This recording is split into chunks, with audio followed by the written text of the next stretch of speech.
Olá, tudo bem? Seja muito bem-vindo ao Espaço Livre, programa de entrevistas da TV Câmara São Paulo. Mais uma vez eu lembro que você pode participar do programa, sugira um tema ou um entrevistado. Envie sua mensagem pelo WhatsApp. O número é o 11 98158 7431. Anotado?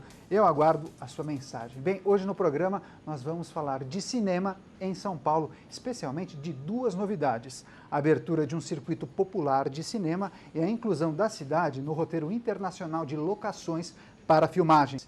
E para falar destes assuntos, eu recebo o Renato Neri, que é diretor executivo de Inovação, Criatividade e Acesso da SP Cine. Seja muito bem-vindo e obrigado pela presença, Renato. Muito obrigado, Daniel. Para mim é um grande orgulho estar aqui hoje. A gente, na semana passada, fez esse grande lançamento das duas primeiras salas de cinema da SP Cine. Justamente sobre isso. Vamos começar o programa falando dessa novidade, que é a abertura de uma rede pública de cinema aqui na cidade de São Paulo, e muitas dessas salas serão instaladas nos céus da prefeitura. Explica para a gente esse projeto e qual é o impacto dessa iniciativa. Então, assim, para a gente é um impacto muito grande, porque ele é um projeto muito desejado há algum tempo na cidade de São Paulo, né? A gente hoje, infelizmente, vive uma cidade que tem uma segregação muito grande no acesso aos bens culturais, principalmente ao cinema. A gente hoje tem um circuito de salas de shopping que é um circuito muito caro, então você tem ingressos aí de R$50, de R$70. E um circuito mais assim da periferia, mais assim popular, ele é muito desejado porque justamente gera o acesso que a cidade precisaria, entendeu? Então a gente está muito contente com essa iniciativa e com muita expectativa de que esse circuito seja, enfim, agraciado aí pela cidade. Certamente. E ao democratizar os espaços, começa naturalmente um processo de formação de um público. Agora, essa projeção, ela já está planejada? Ok, num primeiro momento, 20 salas, deveremos atingir tantas mil pessoas ou centenas de milhares de pessoas. Como vocês desenharam esse planejamento? Sim, o circuito em si, ele tem um potencial de mais ou menos 3 milhões ano de espectadores, é muita coisa. Mas a gente está jogando aí com uma taxa de ocupação de mais ou menos 30%, que chegaria em mais ou menos 1 milhão, né? Enfim, 960 mil pessoas, né? E é claro que assim, não é só jogar o filme na tela, né? A gente vai ter muito filme que pode ser jogado na tela de uma forma fácil, como esses filmes que estão no shopping center, né? Então são filmes que estão estreando na semana, né? Mas a gente vai ter muito filme assim brasileiro, filme da América Latina, filme da Europa. E aí a gente tem um trabalho muito grande. Que não é só o entretenimento, que né? não é só entretenimento, tem também objetivo educacional, de formação em si da cidadania cultural, né? Então a gente, de alguma forma, enfim, para esses filmes principalmente, a gente tem um plano de mediação da sessão, né? Que tem um debate, que o professor consiga chegar junto também. Então a gente já está trabalhando isso é uma realidade hoje. A gente deve, nas próximas semanas, aí, com o primeiro festival É Tudo Verdade, a gente já deve lançar algumas experiências de formação de público. Perfeito. E dessas 20 salas, duas já estão em operação?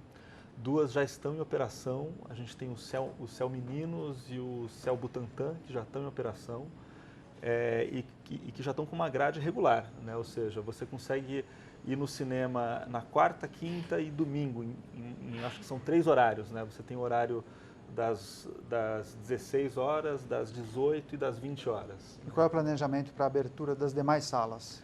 Aí agora a gente começa, a partir da semana que vem, a gente começa com outras, 2 salas por semana, até o final de maio, né? Então a gente tem até o final de maio aí para estrear as 20 salas. Perfeito. Você me disse um pouco antes de começar o programa, que dessas 20 salas, 15 estão instaladas nos céus. E as outras 5? São em centros culturais da Secretaria Municipal de Cultura, né? Mas elas todas também, né, ali participando de uma forma mais ampla, né, e generosa aí da geografia da cidade, né? Então tem sala em Cidade Tiradentes, tem sala na Penha, enfim, todas elas de um modo espalhado pela cidade, né? A gente só tem 2 salas aqui no centro, uma na Galeria Olido e mais uma no Centro Cultural São Paulo, né?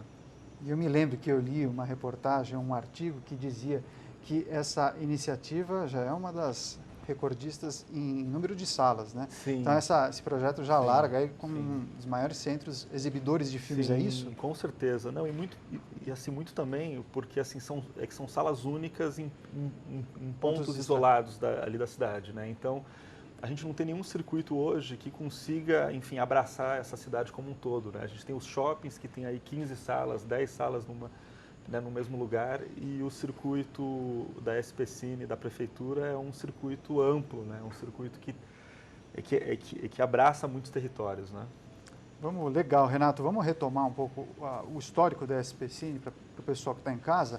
A SP Cine foi fundada no finalzinho de 2013, mas ela começou a operação de fato, acho que em 2015, ou 14 ou 15, exatamente. Em uma parceria entre a prefeitura e o governo federal. O governo do estado entraria, não sei se entrou, você até tira essa dúvida.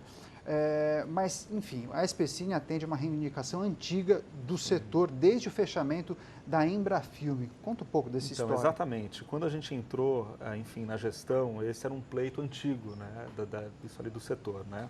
A gente trabalhou, enfim politicamente ali no primeiro ano muito forte para ver se isso realmente ficava de pé. No segundo ano foi um ano de articulação muito grande, de elaboração do projeto de lei. Aí no final do segundo ano esse projeto de lei foi aprovado, né? E aí, para viabilizar do ponto de vista, enfim, financeiro, durou mais um ano para a gente conseguir no final de 2015, no começo de 2015, a gente de fato começar a existir, né? Ou seja, enfim, a SP Cine tem 1 ano e 2 meses, né? 1 ano e 3 meses, mais ou menos, né? É uma empresa, enfim, muito nova, mas que já está num ano de entrega muito poderoso, né? Esse circuito de sala de cinema, por exemplo, já é um sinal de maturidade, né? Enfim, a empresa conseguiu fazer a licitação, que foi super difícil, e atender a um dos pleitos mais antigos assim do setor, que é ter tela de exibição, né? Enfim, o cinema hoje não tem muita tela de exibição, né? E é interessante você estar dizendo isso, Renato, porque o mercado paulista ficou muito defasado se a gente for comparar, especialmente com o Rio de Janeiro. O estado do Rio de Janeiro possui uma empresa muito consolidada e semelhante à operação da SP Cine, que é a Rio Filmes. E ela já está há alguns anos, me lembre qual é o tempo de vida da Rio Filmes. A ideia é que haja uma divisão mais justa desse bolo da produção de audiovisuais? Sim, porque São Paulo tem um potencial enorme, né? São Paulo é uma cidade de serviços, principalmente, em que o audiovisual é um dos serviços mais importantes para a cidade, né? A cidade, historicamente, sempre foi muito forte ali com a publicidade, com o próprio cinema, então as grandes empresas produtoras estão aqui. Então, assim, a gente perdeu muito tempo nesse jogo aí com o Rio de Janeiro, né? Assim, por exemplo, o Rio de Janeiro não tem uma crise que São Paulo tem, que é a crise criativa, né? O Rio de Janeiro já se entende como uma cidade criativa, né? São Paulo ainda tem um pouco de dificuldade, apesar da gente ter muito contato com isso, mas o conjunto da sociedade ainda olha para São Paulo como se São Paulo fosse só trabalho, né? E como se criatividade não fosse trabalho também, né? Mas tem muita gente ainda que tem uma visão um pouco dura de São Paulo, né? E São Paulo não, é uma cidade... É uma megalópole plural, de diversidade, que tem muita gente diferente, muita gente criativa. Então, assumir isso em São Paulo é muito positivo, porque a cidade ganha um outro status dentro dessa disputa de mundo, né, de outras capitais e tal. Então, o Rio de Janeiro, que tem uma Rio Filme aí, que tem já mais de 10 anos, conseguiu trabalhar melhor isso e é muito mais tranquilo para eles, de alguma forma, criar essa consciência no conjunto da sociedade de que o Rio é criativo e que uma filmagem é legal, de que um cinema é legal, de que uma produção é legal, de que, enfim, a atividade é uma atividade que traz um monte de benefícios para ela mesma. Legal. Agora, Renato, a gente está encerrando o primeiro bloco do programa, mas ainda dá tempo de eu tocar num assunto importante. Falta investimento de empresas ou financiamento público? O fundo setorial já atende à nossa atual demanda? Olha, o fundo setorial ele já atende uma demanda muito conhecida, que é uma demanda do cinema e da televisão em alguma medida, né? Isso agora, enfim, o cinema é uma atividade industrial, mas é também uma atividade pós-industrial e também pré-industrial. Então, o fundo setorial ele atende a um flanco específico disso, né? Então ainda precisa-se de políticas públicas para o pré-industrial e para o pós-industrial, né? Você tem muita gente começando, você tem muita gente fazendo cinema de forma diferenciada, como os coletivos. E ainda para essa parte do setor audiovisual a gente não tem política, né? E as empresas, claro, elas ali poderiam investir mais, né, na cultura em geral, né? O cinema, eu nem digo só cinema porque o cinema ainda consegue convencer mais empresas, né? Mas, enfim, ainda o cinema não caiu nas graças ainda do poder ainda tipo ali privado, né, das empresas e tal. Então acho que poderia, enfim, realmente ter mais investimento. Legal, Renato. Chegamos ao final do primeiro bloco do programa. Eu estou conversando com o Renato Neri. Ele é diretor executivo de inovação, criatividade e acesso da SPCine. Vamos fazer um rápido intervalo e o Espaço Livre volta daqui a 3 minutinhos. Até já.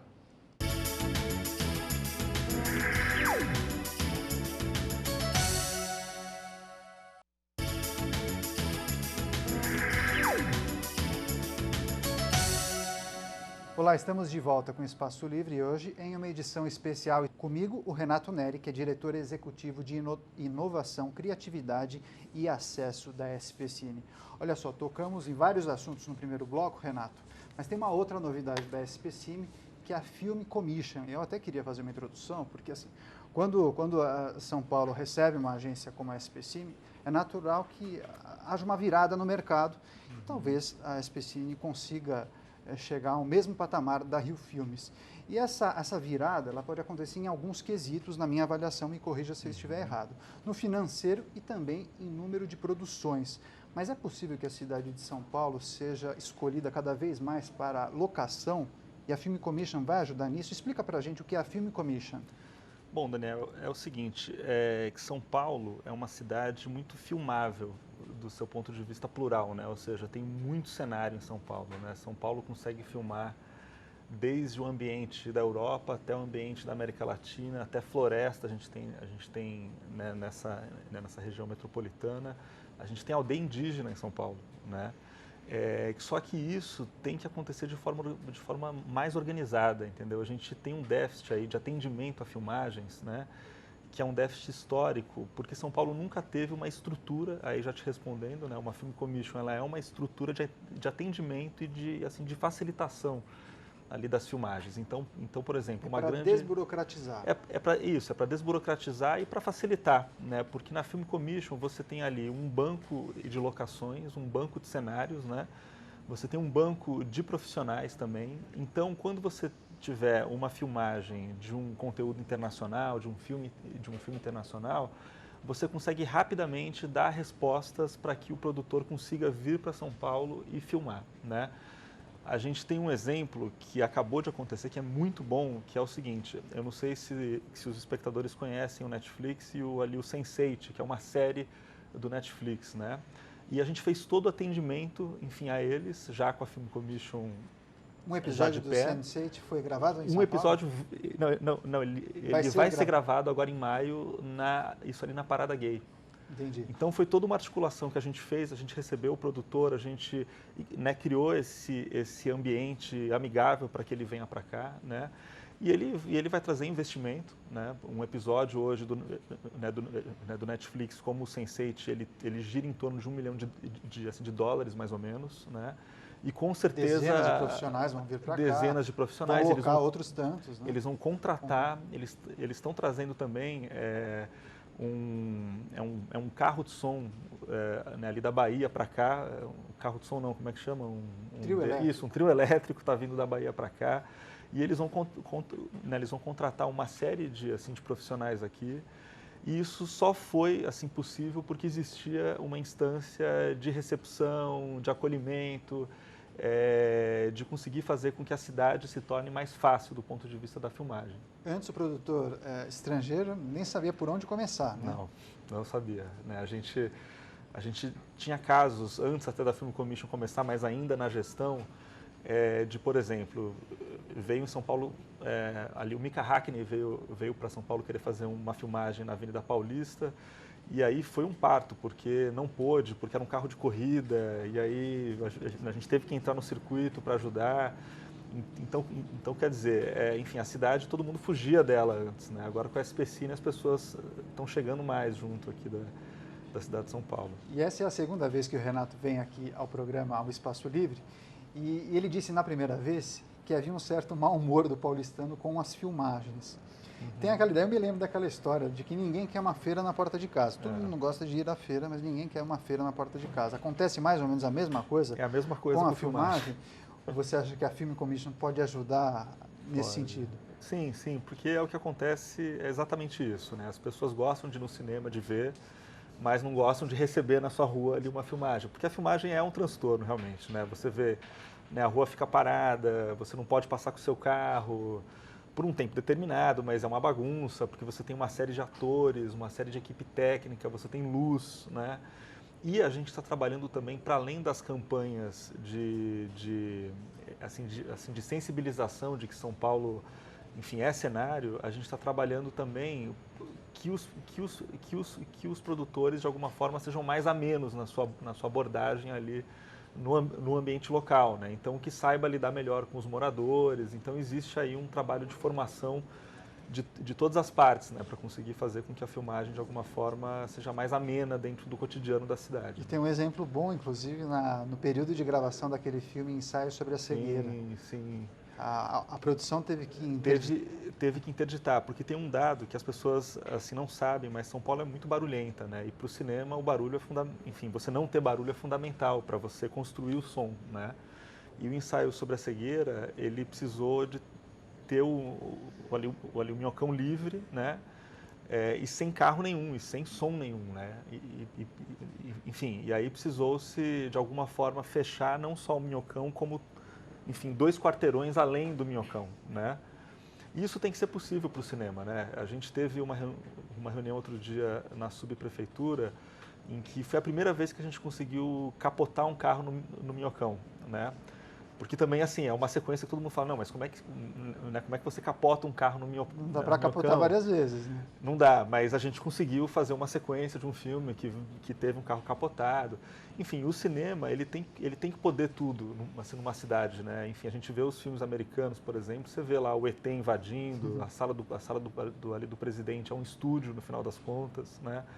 O nosso sonho é conseguir fazer aqui a sala aqui do prefeito um estúdio também de gravação, né, onde, né, o prefeito na história tem ali um papel, enfim, né, tipo decisivo na narrativa e aí acho que para isso a Film Commission vai ser fundamental.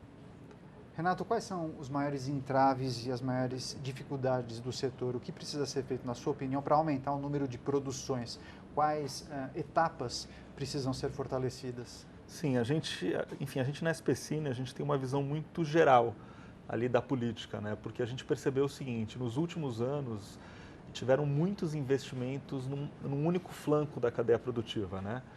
E a gente, enfim, chegou numa situação hoje de que você não desenvolve o setor que se você, enfim, faz um único tipo de investimento, ou seja, não é só o fomento à produção.